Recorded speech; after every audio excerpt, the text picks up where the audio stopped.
Class 10th worksheet number 17 सामाजिक विज्ञान। ठीक है, आपकी एसएसटी की वर्कशीट है, आप लोग देख सकते हो। ठीक है, एसएसटी की वर्कशीट है।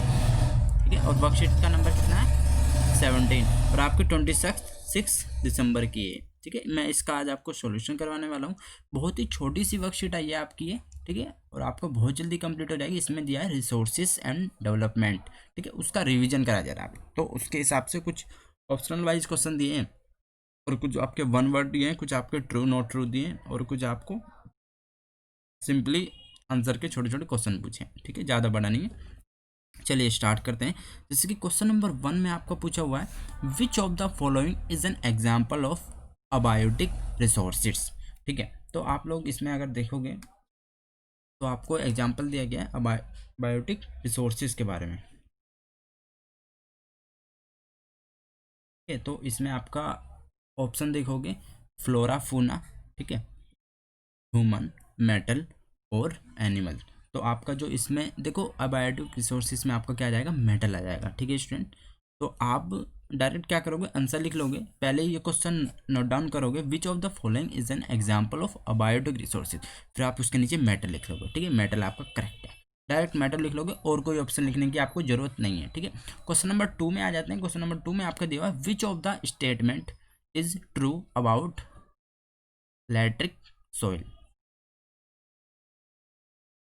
Laterite soil. ठीक है, तो अब इसमें पूछा है कौन सी ट्रू है। इसमें जो नीचे 4 ऑप्शन दिए हुए आपको, तो उसमें से कौन सी सही है ये पूछा है। ठीक है, तो all the statements are true क्योंकि develop in high temperature and heavy rainfall areas, this is result of intense leaching due to heavy rain, ideal for tea and cashew. ठीक है, तो all the statement are true. ठीक है, तो आप इसका answer सीधा क्वेश्चन नंबर 2 का ये नोट डाउन करके आप सीधा लिख दोगे all the statement are true, direct लिख दोगे। ठीक है, फिर आ जाते हैं क्वेश्चन नंबर 3 में। ठीक है, 3 में आपको कहा गया फिलिंग द ब्लैंक्स। ठीक है, तो आप इसमें लिखोगे, देखो जो अब स्पेस खाली है हमें वो फिल करना है इसके अंदर। अब इसमें दे गया book small is beautiful is written by, तो आपका इसमें आ जाएगा ई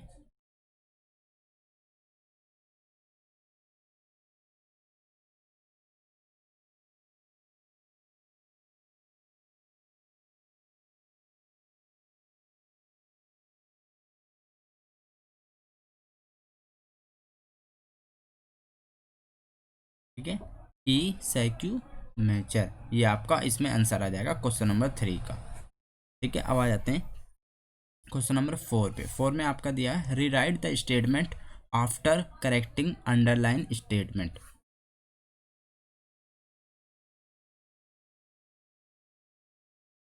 ठीक है, ये कह रहे हैं कि जो अंडरलाइन किया हुआ है ये करेक्टमेंट ये आपको करेक्ट करनी है। ठीक है, ये इनकरेक्ट है। तो अब देखो ये क्या स्टेटमेंट क्या है, black soil is ideal for rice के लिए थोड़ी ना होती। ठीक है, तो ये किसके लिए होती है, तो आप इसकी जगह क्या लिखोगे, सीधा आंसर करके लिखोगे ऐसे आंसर ब्लैक। ये सारा एडजेक्टिव उतारना है आपको, सिर्फ चेंज किसको करना है, प्राइस को चेंज करना है। ब्लैक सोइल इज आइडियल और क्या आ जाएगा आपका यहाँ पे कॉटन आ जाएगा। ठीक है, CTO, यहाँ पे एक अंडरलाइन कर देना है ताकि पता लग जाए अंडरलाइन को हमने चेंज किया है। ठीक है, कॉटन आ जाएगा, ये आपका आंसर है। ठीक है स्टूडेंट, आप लोगों को होपफुली सब समझ में आ रहा होगा और आप अच्छी तरीके से आंसर को कर रहे होंगे।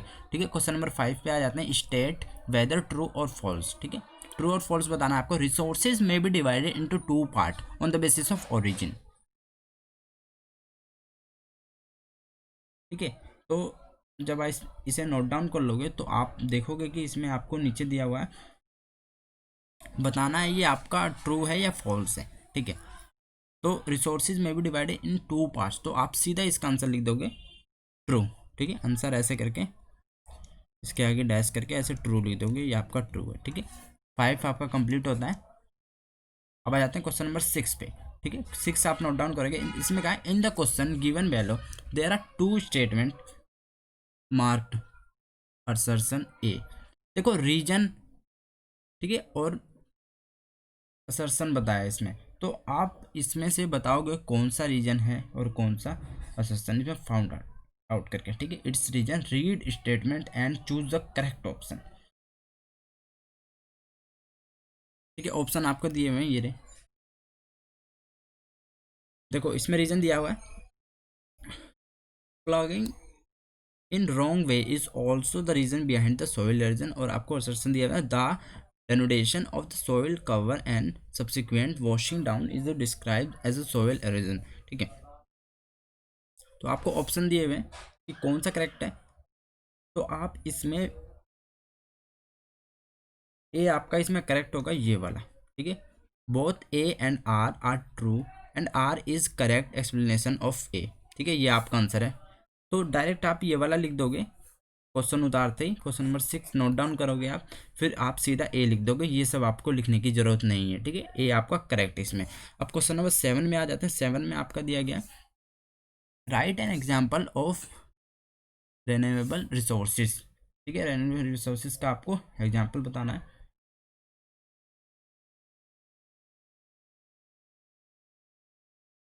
ठीक है। तो आप सीधा इसमें लिख दोगे, क्या एग्जाम्पल होता है सभी बच्चों को पता ही होगा, आंसर ऐसे करके लिख दोगे, सोलर एनर्जी, सोलर एनर्जी,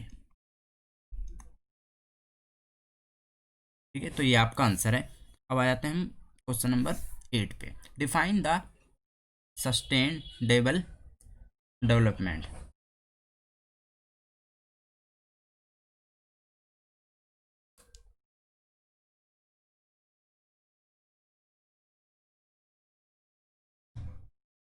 ठीक है। तो इसमें आपको लिखना पड़ेगा, मैं लिखवा देता हूँ।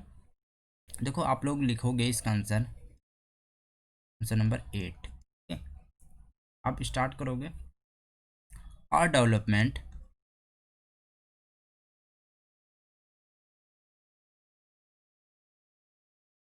विदाउट हार्मिंग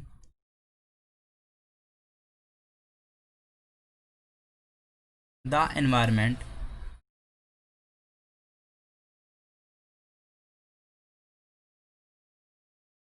एनवायरमेंट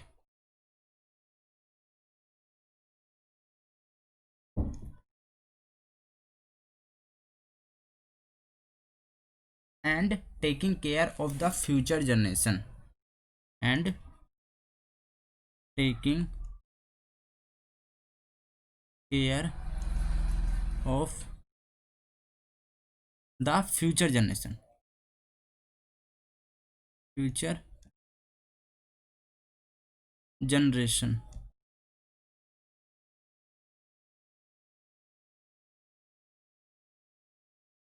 ठीक है। ये आपका करेक्ट है आंसर। आपको इतना लिखना पड़ेगा, are development without harming the environment and taking care of the future generation, ठीक है। ये आपका क्वेश्चन नंबर 8 करेक्ट होता है। क्वेश्चन नंबर 9 की तरफ चलते हैं।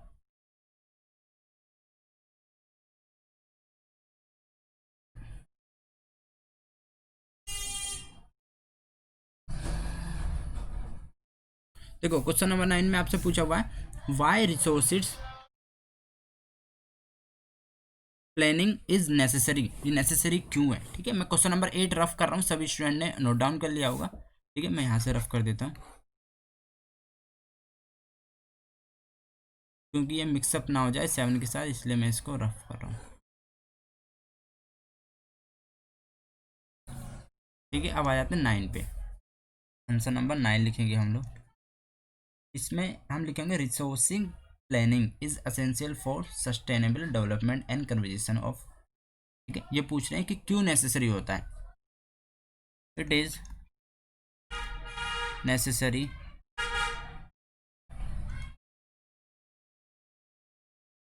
For sustainable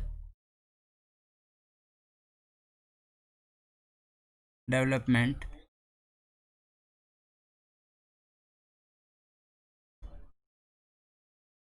and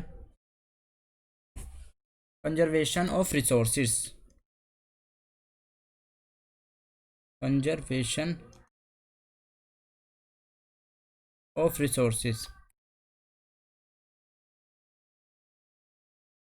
resources. ठीक है, ये आपका करेक्ट आंसर है।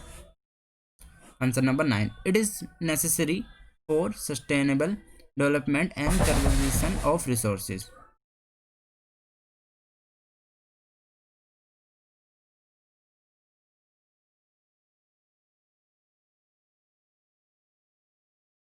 तो ये आपका क्वेश्चन नंबर 9 करेक्ट है। ठीक है, अब आ जाते हैं 10 पे। 10 में आपको पूछा गया है what do you understand by resources. ठीक है, तो इसकी मैं छोटी सी डेफिनेशन लिखनी है आपको, तो मैं नेक्स्ट पेज पे इसको लिखवा देता हूँ जिससे आप लोग क्लियरली लिख सको। ठीक है स्टूडेंट, तो आंसर नंबर 10 लास्ट आपका ये लिखवा देता हूँ मैं। तो आप लोग देखोगे, देखो यहाँ से लिखना है आपको anything that meet human needs, human need is called a resource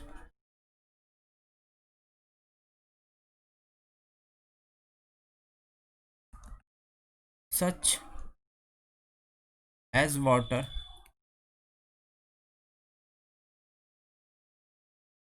soil, house। ठीक है, आपका ये कंप्लीट हो गया असाइनमेंट है। ठीक है, तो सभी स्टूडेंट को मेरी वर्कशीट कराने का तरीका अगर अच्छा लगा हो और आप ऐसे ही वर्कशीट करना चाहते हो तो चैनल को जरूर सब्सक्राइब कर लेना। और आप लोग 10th क्लास में, मुझे ये जानना है आप लोगों से कि कितने स्टूडेंट, ठीक है, 10th के बाद कितने स्टूडेंट साइंस लेना चाहते हैं, कितने आर्ट्स लेना चाहते हैं और कितने स्टूडेंट कॉमर्स लेना चाहते हैं। क्योंकि मैं जानना चाहता हूँ मेरे चैनल पे जितने भी स्टूडेंट जुड़े हुए हैं वो कौन सी स्ट्रीम लेना चाहते हैं। ठीक है, जिससे मुझे पता चल पाए कि कौन से स्टूडेंट का किस में ज़्यादा इंटरेस्ट है, उसी हिसाब से मैं आप लोगों को प्रिपरेशन कराऊँ। जैसे आप लोगों को पता है कि मैं खुद मेडिकल लाइन से हूँ, तो मैं मेडिकल लाइन से रिलेटेड आप लोगों को इन्फॉर्मेशन देता रहता हूँ। जो भी स्टूडेंट अगर साइंस साइड लेना चाहता है, ठीक है, तो उसके लिए बहुत अच्छे बेनिफिट है कि वो आगे क्या क्या कर सकता है। वो आगे MBBS भी कर सकता है, ठीक है, साइंटिस्ट भी बन सकता है और अदर पैरामेडिकल कोर्स में भी जा सकता है। ठीक है, तो मैं उसके बारे में आपको गाइड करता रहता हूँ। इसलिए आप लोग मेरे चैनल को सब्सक्राइब कर लेना, जिससे कि अब जैसी मैं कोई भी वीडियो डालूँ, इन्फॉर्मेशन डालूँ, आप लोगों को पता चल जाए। मिलते हैं नेक्स्ट वीडियो में। Till then bye, be safe, stay healthy. जय हिंद, जय भारत।